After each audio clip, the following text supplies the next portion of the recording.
Assalamualaikum warahmatullahi wabarakatuh. Selamat datang di EduTalks, jendela pendidikan inspirasi tanpa batas.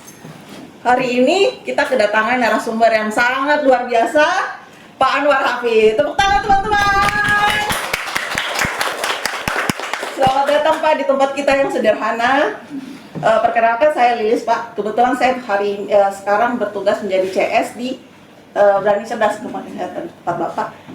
Saya nggak gugup ini sebenarnya Pak, karena tiba-tiba ya. Saya juga baru pertama kali lihat Bapak. Saya senang sekali, luar biasa, Masya Allah, tabarakallah. Pertanyaan saya Pak, kenapa sih muncul Berani Cerdas ini? Ide awalnya itu dari mana sebenarnya Pak? Iya, jadi Berani Cerdas ini sebenarnya kalau kita kembali jauh sebelumnya, sebelum saya mengambil kebijakan pada saat saya bupati, itu terinspirasi sebenarnya dari pengalaman hidup sendiri. Bahwa banyak sekali orang, anak-anak yang punya impian besar, tapi mereka terpaksa harus mengubur impian itu karena tidak punya biaya. Ya.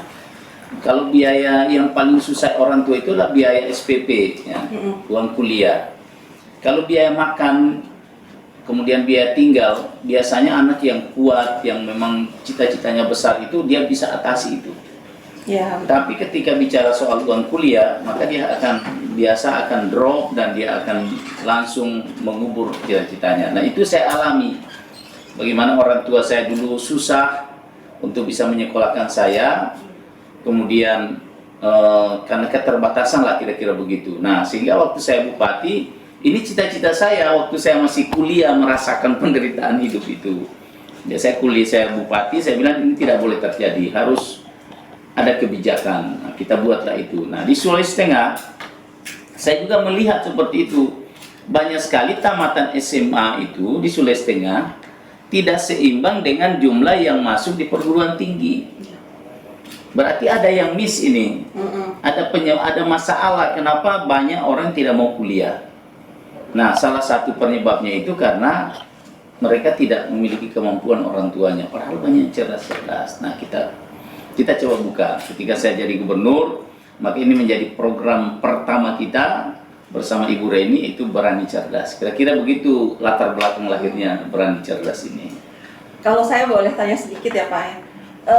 Di real life itu kan sebenarnya, jadi dulu saya cerita mundur, dulu di sini pernah ada podcast juga di bagian PKPLK, mereka menangani anak-anak berkebutuhan khusus. Nah, apakah ada rencana untuk program kerja Bapak untuk mengintervensi anak-anak yang berkebutuhan khusus ini agar mereka bisa melanjutkan ke jenjang pendidikan yang lebih tinggi lagi? Karena sebenarnya banyak hal-hal yang stigma yang beredar di Sulawesi Tengah ini aja khususnya ya, bahwa anak-anak berkebutuhan khusus ini Bu ada menjadi stigma yang negatif, mereka malu dan segala macam, sehingga tidak disekolahkan ke jalur yang lebih tinggi Pak, sebenarnya seperti itu. Apakah ada rencana ke arah situ Pak? Ya, jadi kita ini mulai mengintervensi, memberikan perhatian khusus kepada SLB itu, kita kan mulai dari SMA. Sekarang kita menyediakan biaya khusus untuk SLB. Nah, kemudian yang kedua, beasiswa ini, Berani Sehat ini, Berani Cerdas ini juga, mereka kalau ada anak-anak kita yang mau melanjutkan pendidikan di jenjang yang lebih tinggi, kita masuk di dalam Berani Cerdas. Jadi ini upaya kita supaya pendidikan ini inklusif di Sulawesi Tengah, jadi SMA, SMK, SLB. Ya, jadi kita samakan ketiga sekolah ini. Ya. Ada pesan-pesan nggak Pak buat orang tua atau keluarga yang mempunyai anak berkebutuhan khusus, misalnya untuk menepis stigma ini supaya bisa mendorong anaknya tuh memperoleh pendidikan yang lebih tinggi lagi?